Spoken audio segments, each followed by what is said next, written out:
SDV news కి స్వాగతం. నేను సుధా. బులెటిన్ల ముందుగా హెడ్లైన్స్.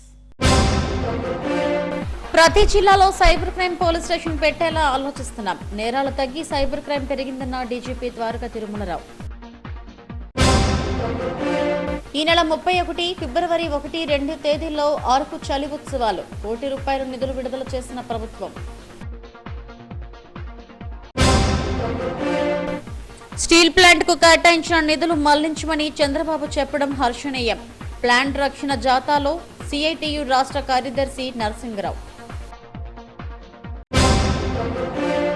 తిరుమలలో హల్చల్ చేసిన సింగర్ సునీత. శ్రీవారిని దర్శించుకోవడం ఆనందంగా ఉందని వెల్లడి. రాష్ట్రంలో సైబర్ క్రైమ్ పెరిగిందని డీజీపీ ద్వారకా తిరుమలరావు చెప్పారు. ఇతర నేరాలు తగ్గి ఇవి పెరిగాయని వెల్లడించారు. ప్రస్తుత దేశవ్యాప్తంగా చర్చ జరుగుతుందన్నారు. దీనిని ఎలా అదుపు చేయాలన్న దానిపై ఆలోచిస్తున్నామని, ఇందులో భాగంగానే ప్రతి జిల్లాలో సైబర్ క్రైమ్ పోలీస్ స్టేషన్ ఏర్పాటు చేయాలన్న ఆలోచన కూడా ఉందని డీజీపీ వెల్లడించారు. ఉత్తరాంధ్ర జిల్లాలో డీజీపీ ద్వారకా తిరుమలరావు పర్యటించారు. శ్రీకాకుళం జిల్లాలో ఆయనకు ఘన స్వాగతం లభించింది. శ్రీకాకుళం ఆర్టీసీ డిపోను ఆయన సందర్శించారు. అక్కడి ఉద్యోగులతో కూడా మాట్లాడారు. అనంతరం శ్రీకాకుళం జిల్లా ఎస్పీ కార్యాలయంలో పోలీసు ఉన్నతాధికారులతో శాంతి భద్రతలపై సమీక్ష నిర్వహించారు. అనంతరం మీడియాతో మాట్లాడారు. శ్రీకాకుళం జిల్లాలో గంజాయిని అదుపు చేయడానికి అధిక ప్రాధాన్యం ఇస్తున్నామని, గంజాయి రహిత రాష్ట్రంగా తీర్చిదిద్దడమే లక్ష్యంగా నిర్ణయించామని డీజీపీ ద్వారకా తిరుమలరావు వెల్లడించారు. దేశంలోనే తొలిసారిగా స్మార్ట్ పోలీస్ కోసం ఏఐను వినియోగిస్తున్నట్టు చెప్పారు. 1,00,000 సీసీ కెమెరాలను ఏఐకు అనుసంధానం చేస్తున్నట్టు తెలిపారు. నేరాలు చాలా వరకు అదుపు చేయగలుగుతున్నామన్నారు. ఇటీవల బీహార్ నుంచి వెపన్స్ తో వచ్చిన ఒక గ్యాంగ్ ను అరెస్టు చేయడం ద్వారా నేరాన్ని అదుపు చేశామని చెప్పారు. ప్రతి జిల్లాలో ప్రజలు, దాతల సహకారంతో సీసీ కెమెరాలు ఏర్పాటు చేస్తున్నామని, మార్చి 31వ తేదీ నాటికి 1,00,000 సీసీ కెమెరాలు ఏర్పాటు చేయడమే లక్ష్యంగా నిర్దేశించుకున్నామని వెల్లడించారు. సైబర్ క్రైమ్ పట్ల నిపుణుల సేవలను కూడా వినియోగించుకుంటామని వెల్లడించారు. ఎవరైనా అపరిచిత వ్యక్తులు ఫోన్ చేస్తే డబ్బులు చెల్లించవద్దని సూచించారు. పొరపాట్లు సరిదిద్దుకోవాల్సిన అవసరం ఉందని, తప్పు చేసిన వారు ఎంతటి వారైనా వారికి శిక్ష తప్పదని హెచ్చరించారు. 3 ఏళ్ల తర్వాత మావోయిస్టుల దళం 30 మందితో ఉన్నట్టు సమాచారం ఉందని వెల్లడించారు. అందులో 13 మంది ఇప్పటికే లొంగిపోగా మిగతా వారి కోసం గాలిస్తున్నట్టు తెలిపారు. ఆపరేషన్ బృందాలు కూడా గాలింపు చర్యలు చేపడుతున్నాయన్నారు. ఇన్స్పెక్టర్ల నుంచి డీఎస్పీలుగా పదోన్నతులు త్వరలోనే ఇస్తామని ప్రకటించారు. నేరాలు ఓవరాల్గా క్రైమ్ 17% తగ్గుదల కనిపించింది ఈ సంవత్సరం 1 ఇయర్గా. అదేవిధంగా మీరు చూస్తూనే ఉన్నారు, శాంతి భద్రతల విషయంలో పూర్తిగా అదుపులో ఉన్నాయి. ఈ మధ్యనే బీహార్ నుంచి వచ్చినటువంటి వెపన్స్తో వచ్చిన గ్యాంగ్ని అరెస్ట్ చేయడం కూడా జరిగింది. వారు ఇక్కడ వేరే వాళ్ళని అటాక్ చేయడం కోసం సుపారీ తీసుకొచ్చిన గ్యాంగ్, వాళ్ళని కూడా అటాక్ చేసి, వాళ్ళు కూడా అటాక్ చేయాలనే ఉద్దేశంతో వచ్చిన వాళ్ళందరినీ అరెస్ట్ చేసి ఇంకొకరిని అరెస్ట్ చేయాల్సి ఉంది. వాళ్ళ దగ్గర రిమాండ్ చేయడం జరిగింది. ఈ జిల్లా వచ్చేటప్పటికి ప్రాధాన్యత అంశాల్లో మనకి ఫస్ట్ ప్రయారిటీ గంజాయి కంట్రోల్ చేయడం అనేది మెయిన్ ప్రయారిటీ. దీనికి సంబంధించి మీకు తెలుసు, ఆంధ్రప్రదేశ్ రాష్ట్రాన్ని గంజాయి రహిత రాష్ట్రంగా చేయాలనే ఉద్దేశంతో ఎక్కడ చుట్టుపక్కల రాష్ట్రాల్లో పెద్ద ఎత్తున గంజాయి దొరికితే, ఎక్కడ దొరికినా కూడా మూలాలు ఉత్తరాంధ్ర ఏజెన్సీ ఏరియా అనేటువంటి పరిస్థితి ఉందని చెప్పి దాన్ని అపప్రద పోవాలని, రాష్ట్రాన్ని గంజాయి రహిత రాష్ట్రంగా తయారు చేయాలనే ఉద్దేశంతో ముఖ్యమంత్రి గారు దానిపైన ఒక క్యాబినెట్ సబ్ కమిటీ ఏర్పాటు చేసి 5 క్యాబినెట్ మంత్రులతో వారు ఇచ్చిన సూచనల మేరకు అనేక కార్యక్రమాలు చేస్తూ, ముఖ్యంగా ఈగిల్ అనేటువంటి ఒక సంస్థని, elite anti narcotic group for law enforcement అనేటువంటి ఒక సంస్థను ఏర్పాటు చేసుకోవడం జరిగింది. దానికి ఒక ఐజీ స్థాయి అధికారిని ఇచ్చి ఎస్పీలని, అడిషనల్ ఎస్పీలని, డిఎస్పీలని, ఇన్స్పెక్టర్లు అంతా ఇవ్వడం జరిగింది. ఆల్రెడీ కొంతమంది పోస్ట్ చేయడం జరిగింది. వాళ్ళు ఆల్రెడీ పని స్టార్ట్ చేశారు. జిల్లాలతో అనుసంధానం అవుతూ వాళ్ళతో మాట్లాడుతూ ఎలా కంట్రోల్ చేయాలని ప్రయత్నం స్టార్ట్ చేశారు. ఈ మధ్యనే పెద్ద ఎత్తున గంజాయి సాగుని డిస్ట్రాయ్ చేయడం మీరు చూశారు ఏఎస్ఆర్ డిస్ట్రిక్ట్లో. ఇవాళ మధ్యాహ్నం పరవాడ ఏరియాలో అనకాపల్లి జిల్లాలో 39,000 కిలోల సీజ్డ్ గాంజాని డిస్ట్రాయ్ చేయబోతున్నాం. కార్యక్రమం ఎక్కడికి వెళ్తాను, అది కూడా వాళ్ళు చేస్తారు, నేను పర్యవేక్షించడం జరుగుతుంది. సంకల్పం అనేటువంటి కార్యక్రమం ద్వారా యువతని, ముఖ్యంగా విద్యార్థులని, కాలేజీ స్కూల్ విద్యార్థులందరినీ కూడా వారికి అవేర్నెస్ కల్పించి అటు దృష్టి మళ్ళకుండా చేయాలనేటువంటి ఆలోచన ఉంది. అదేవిధంగా సోర్స్ దగ్గర దాన్ని సోర్స్లోనే అంటే సాగునే టోటల్గా కంట్రోల్ చేయడం, రవాణాను కంట్రోల్ చేయడం, ఎక్కడైనా కన్సంప్షన్లో దాన్ని కూడా కేసులు పెట్టడం, ఆ ద్వారా చేయడం ద్వారా టోటల్ కంట్రోల్ చేయాలని చెప్పి ఆలోచనలో ఉన్నాం. చెక్ పోస్ట్ కూడా పెంచాము. సో ఈ విధంగా చర్యలు తీసుకోవడం వల్ల గాంజాయిని కంట్రోల్ చేయాలి, గాంజాయిని పూర్తిగా కంట్రోల్ చేయాలి. శ్రీకాకుళం జిల్లా పర్యటనకు వచ్చిన డీజీపీ తిరుమలరావు ఎస్పీ కార్యాలయ ఆవరణలో మొక్కలు నాటారు. జిల్లా ఎస్పీతో పాటు రాష్ట్ర స్థాయి పోలీసు ఉన్నతాధికారులు డీజీపీ వెంట ఉన్నారు. అరకు ఉత్సవాలకు ప్రభుత్వం ₹1 కోటి మంజూరు చేసింది. అరకు ఉత్సవం 2025ను అరకు చలి పేరిట నిర్వహిస్తున్నారు. అల్లూరు జిల్లా యంత్రాంగం ఆధ్వర్యంలో ఈ నెల 31 నుండి ఫిబ్రవరి 1, 2 తేదీల్లో 3 రోజుల పాటు ఉత్సవాలు అంగరంగ వైభవంగా జరగనున్నాయి. అరకు అందాలు చూసేందుకు ఈ ఉత్సవాలకు ప్రత్యేక రవాణా సౌకర్యాన్ని ఏర్పాటు చేసింది. 3 రోజుల పాటు గిరిజనులు దింసా నృత్యాలు కనువిందు చేయనున్నాయి. స్పిరిట్ పేరుతో ఈ నెల అంటే 2025 జనవరి 31, ఫిబ్రవరి 1, 2 తేదీలు అంటే 3 రోజుల పాటు అరకు లోయలోని ప్రభుత్వ డిగ్రీ కాలేజీలో పాడేరు జిల్లా అధికార యంత్రాంగం ఘనంగా నిర్వహిస్తోంది. పర్యాటకుల సౌకర్యార్థం ప్రత్యేక రవాణా ఏర్పాట్లతో పాటు మరెన్నో వసతులు కల్పించనుంది. దేశ నలుమూలల నుంచి వివిధ గిరిజన తెగల ఉత్పత్తుల స్టాల్స్తో పాటు tribal fashion show, tribal food court, paragliding, hot air balloon, cycling, marathon, rose flower show, Bastar band, వెదురు ఉత్పత్తులు, అరకు ధింసా వంటి అనేకం నిర్వహిస్తున్నారు. అరకు లోయలు, లంబసింగి పాలసముద్రం, చాపరాయి జలపాతం, పద్మాపురం గార్డెన్స్, తాజంగి రిజర్వాయర్, బొర్రా గుహలు, view points, Araku museum, coffee museum, chocolate factory, వలసపూల అందాల్లో అరకు ఉత్సవాలను మిస్ అవ్వకూడదనుకుంటే చలో అరకు.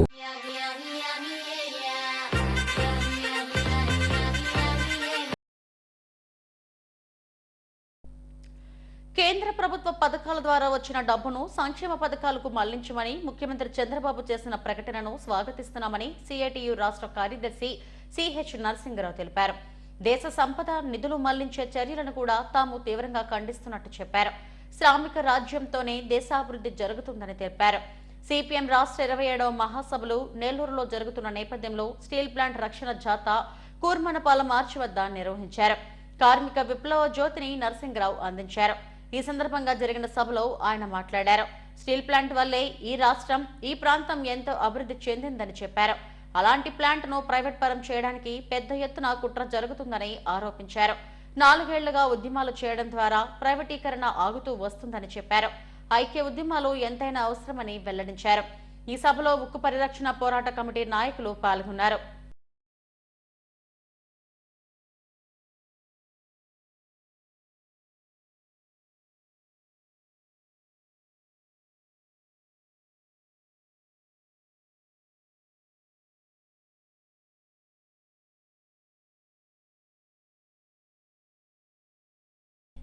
ప్రముఖ సింగర్ సునీత తిరుమలలో హల్చల్ చేశారు. తిరుమల శ్రీవారిని దర్శించుకున్న అనంతరం ఒక ఆధ్యాత్మిక పాట పాడి అందరినీ అలరించారు. కొత్త సంవత్సరంలో శ్రీవారి దర్శనం కోసం వచ్చానని, ఆయననే తనను రప్పించుకున్నారని సునీత చెప్పారు. ప్రేక్షకుల కోరిక మేరకు ఒక పాట పాడి అందరినీ మైమరిపించారు.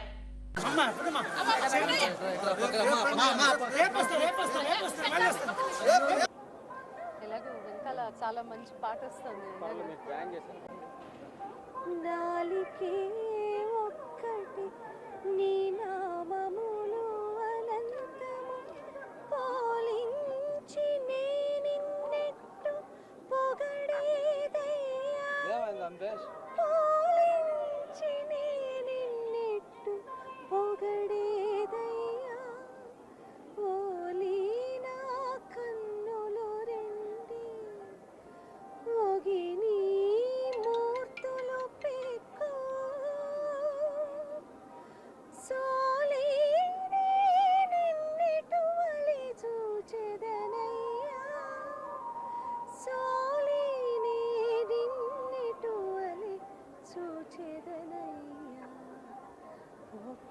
మాటు శరణని ఉండే నింతే కాక పెక్కు విధములను ఎట్టు పెనగేనయ్యా పెక్కు విధములను ఎట్టు పెనగేనయ్యా.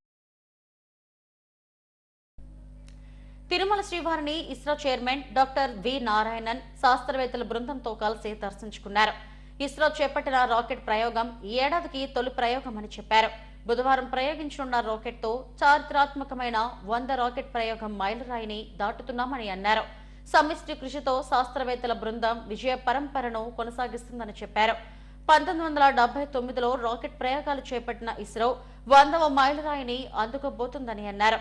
శాస్త్రవేత్తల బృందానికి ఆలయ అధికారులు దర్శన ఏర్పాట్లు చేశారు. దర్శనం అనంతరం ఆలయం వెలుపల ఇస్రో చైర్మన్ నారాయణన్ మీడియాతో మాట్లాడారు. సెకండ్ జనరేషన్ రాకెట్ ప్రయోగాలు ఇస్రో విజయవంతంగా నిర్వహిస్తుందని చెప్పారు. Successfully placed 433 satellites of other foreign countries in the orbit. Yeah, you all know the first satellite launch vehicle SLV-3 was having a lift-off mass of 17 tons, capable of placing 40 kg satellite in the low Earth orbit. And today, Honorable Prime Minister Modi ji has given approval for the next generation launcher capable of placing 30,000 kg in the low Earth orbit, and lift-off mass of this rocket is 1,000 tons. And today we are having 2 launch pads in Sriharikota, and using that launch pad, this rocket cannot be launched, and we are going to build a third launch pad with a cost of something around 4,000 crore, capable of lifting off the next generation launcher. In addition to that, this also will be used for future missions, because Honorable Prime Minister has given direction to study taking man to moon and continuation of the Gaganyaan program. For those things also, with little augmentation, the third launch pad will be useful. Also, the LVM-3 vehicle has got lot of demands, and in order to increase the frequency of launch, the third launch pad will be useful, and the third launch pad will be executed, realized in Sriharikota. Of course, Sriharikota director Mr. Rajarajan is with me, and he and his team, with the support of entire ISRO, is going to execute this third launch pad within a 4 months time frame. Who are blessing us, also the press team who are here, you are also part of our successful development program. విశాఖలో ఒక యువతి అదృశ్యమైంది. తెలంగాణ రాష్ట్రం భద్రాద్రి కొత్తగూడెం జిల్లాకు చెందిన సుకన్య అనే బాలిక తల్లిదండ్రులతో కలిసి 3 రోజుల క్రితం విశాఖకు వచ్చింది. బీచ్ రోడ్లోని కోస్టల్ బ్యాటరీ సమీపంలోని ఒక హోటల్లో బస చేసింది. సాయంత్రం సమయంలో బయటకు వచ్చిన సుకన్య తిరిగి హోటల్కు చేరుకోలేదు. దీంతో తల్లిదండ్రులు పోలీసులకు ఫిర్యాదు చేశారు. పోలీసులు కేసు నమోదు చేసి దర్యాప్తు చేస్తున్నారు.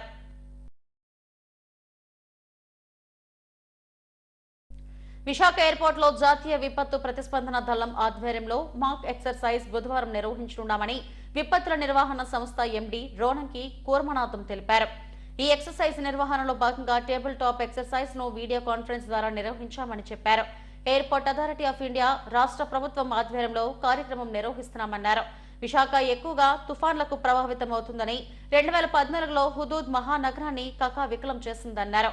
విశాఖ విమానాశ్రయంలో నిర్వహిస్తున్న మాక్ ఎక్సర్సైజ్ ఆవశ్యకత ప్రాముఖ్యతలను గుర్తించామన్నారు. భవిష్యత్తులో విపత్కర పరిస్థితులను ఎదుర్కొనేందుకు సన్నద్ధంగా ఉన్నామని చెప్పారు. ఈ సమావేశంలో NMDA member lieutenant general Syed Ata Hussain, major general AK Verma తదితరులు పాల్గొన్నారు.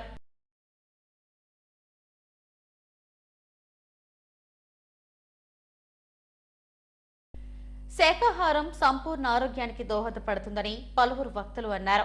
పత్రిజీ పిరమిడ్ స్పిరిచువల్ సొసైటీ ఆధ్వర్యంలో మీసాల శివగణేశ్వరరావు అధ్యక్షతన అహింసాయుత శాకాహార ర్యాలీని పెద్దగెండల చినకోరాడలో నిర్వహించారు.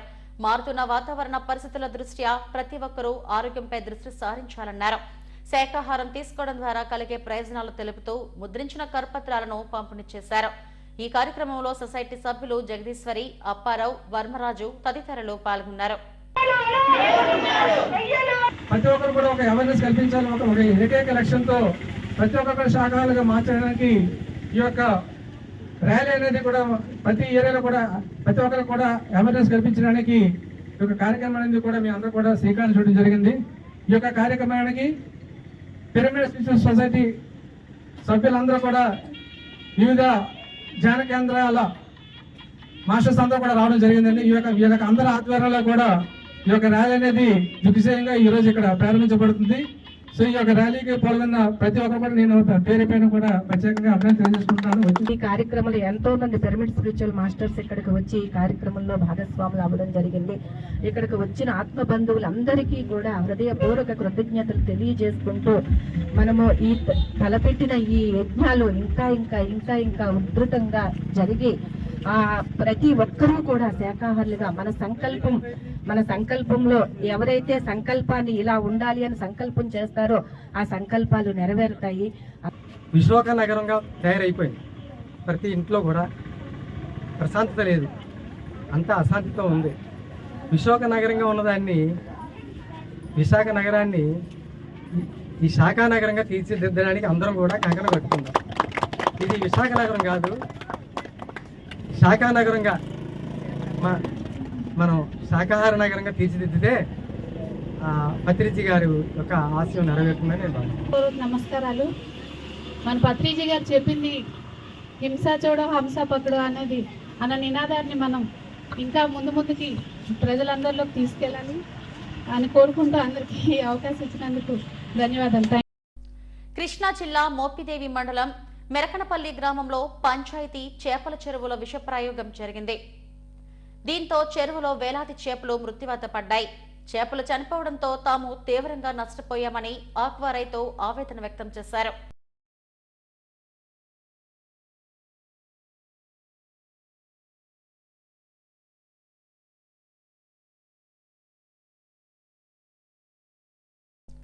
పర్యావరణాన్ని పరిరక్షించుకొని మన జలవనరులను మనమే కాపాడుకోవాలని గ్రీన్ క్లైమేట్ టీం ఎన్జీఓ వ్యవస్థాపక కార్యదర్శి జేవి రత్నం అన్నారు. కాలుష్య నియంత్రణ మండలి నేతృత్వంలో సస్టైనబుల్ రెసిలియన్స్ యూనిట్, గ్రీన్ క్లైమేట్ల ఆధ్వర్యంలో మద్దెలపాలెంలోని ప్రైవేట్ స్కూల్లో అవగాహన కార్యక్రమం నిర్వహించారు. ఒక్కసారి వాడి వదిలేసే ప్లాస్టిక్ ఇక వద్దే వద్దని అన్నారు. మన ఇంటి వ్యర్థాలను మనమే ఆదాయవంతంగా మార్చుకోవచ్చని చెప్పారు. పర్యావరణ పరిరక్షణ, సుస్థిరమైన నీటి వనరుల సాధన, ప్రభుత్వం నిషేధించిన 16 రకాల ప్లాస్టిక్ వస్తువుల వినియోగానికి దూరంగా ఉండాలన్నారు. ఈ కార్యక్రమంలో సంస్థ ప్రతినిధి రామ్ అప్పారావు, విద్యార్థులు పాల్గొన్నారు. అందరికీ నమస్కారం. నా పేరు రామ్ అప్పారావు, అక్షర ఇంగ్లీష్ మీడియం స్కూల్ సార్ని. నేను మానవాళి జీవించడానికి ఒకే ఒక మార్గము భూగోళం ఉన్నది. ఈ భూగోళాన్ని మనం కాపాడుకునే బాధ్యత మన చేతుల్లోనే ఉన్నది. ఈ భూమి మీద ఉన్న గాలిని, నీరుని, సముద్రాలని, ఇలా ప్రకృతి వనరులన్నింటినీ మనమే కాపాడుకోవాలి. ప్రభుత్వం నిషేధించిన 16 రకాల ప్లాస్టిక్లని వాడకుండా ఉండాలి. మన ఇంటిలో వ్యర్థాలను ఆదాయవంతంగా మనమే తయారు చేసుకోవాలి.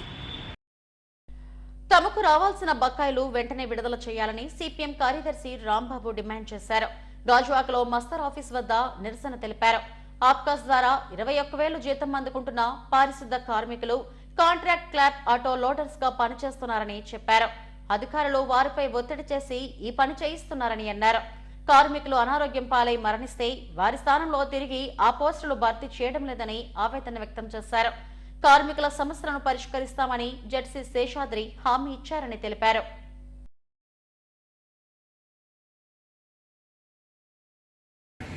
నా పేరు Golagana Apparao, GVMC contract workers union Gajuwaka zone general secretary. ముఖ్యంగా ఈరోజు మా పారిశుద్ధ్య కార్మికులకి ఇన్కమ్ ట్యాక్స్ డబ్బులు కొంతమందికి రాలేదనేసి నిరసనగా మరి ఈవేళ వార్డుల్లోనూ మా ఇన్కమ్ ట్యాక్స్ డబ్బులు ఎక్కడున్నాయి, ఎవరి దగ్గర ఉన్నాయి, ఎప్పుడు వస్తాయి అనేసి ఆందోళనకు దిగారు. దాంట్లో భాగంగా మరి జీవీఎంసీ కాంట్రాక్ట్ వర్కర్స్ యూనియన్గా ఏఎంహెచ్ గారితో, కమిషనర్ తోటి మాట్లాడితే వాళ్ళు వారం 10 రోజుల్లోనూ ఈ సమస్య పరిష్కారానికి నాంది పలుకుతానన్నారు. అలాగే నూతనంగా కొత్త కమిషనరు రానందున కొన్ని ప్రాబ్లమ్స్ ఉన్నాయి. అలాగే ఇక్కడ ప్రతిసారి కూడా ఏదో ఒక నెలలోనూ ఎవరో ఒకరికి జీతాలు మిస్ అవుతున్నాయి. గాజువాకలోని ఎందుకు ఆ ప్రాబ్లమ్స్ వస్తున్నాయి అన్న దాని మీద కూడా కమిషనర్ దృష్టికి ఈవేళ తీసుకొని వస్తాం. కాబట్టి ఎవరైతే అధికారులు ఉన్నారో దీనికి సంబంధించి మరి ఇలాంటి ప్రాబ్లమ్స్ రెక్టిఫై అవ్వకుండా మరి చూడాలనేసి జీవీఎంసీ కాంట్రాక్ట్ వర్కర్స్ యూనియన్గా విజ్ఞప్తి చేస్తాం. హెడ్లైన్స్ మరోసారి. ప్రతి జిల్లాలో సైబర్ క్రైమ్ పోలీస్ స్టేషన్ పెట్టేలా ఆలోచిస్తున్నాం. నేరాలు తగ్గి సైబర్ క్రైమ్ పెరిగిందన్న డీజీపీ ద్వారకా తిరుమలరావు. ఈ నెల 31 ఫిబ్రవరి 1, 2 తేదీల్లో అరకు చలి ఉత్సవాలు. ₹1 కోటి నిధులు విడుదల చేసిన ప్రభుత్వం. స్టీల్ ప్లాంట్ కు కేటాయించిన నిధులు మళ్లించమని చంద్రబాబు చెప్పడం హర్షణీయం. ప్లాంట్ రక్షణ జాతాలో సిఐటియు రాష్ట్ర కార్యదర్శి నరసింగరావు. తిరుమలలో హల్చల్ చేసిన సింగర్ సునీత. శ్రీవారిని దర్శించుకోవడం ఆనందంగా ఉందని వెల్లడి. ఇవి ఇప్పటివరకు నా బులెటిన్ అప్డేట్స్. మరిన్ని వార్తా విశేషాల కోసం చూస్తూనే ఉండండి SDV న్యూస్. నమస్తే.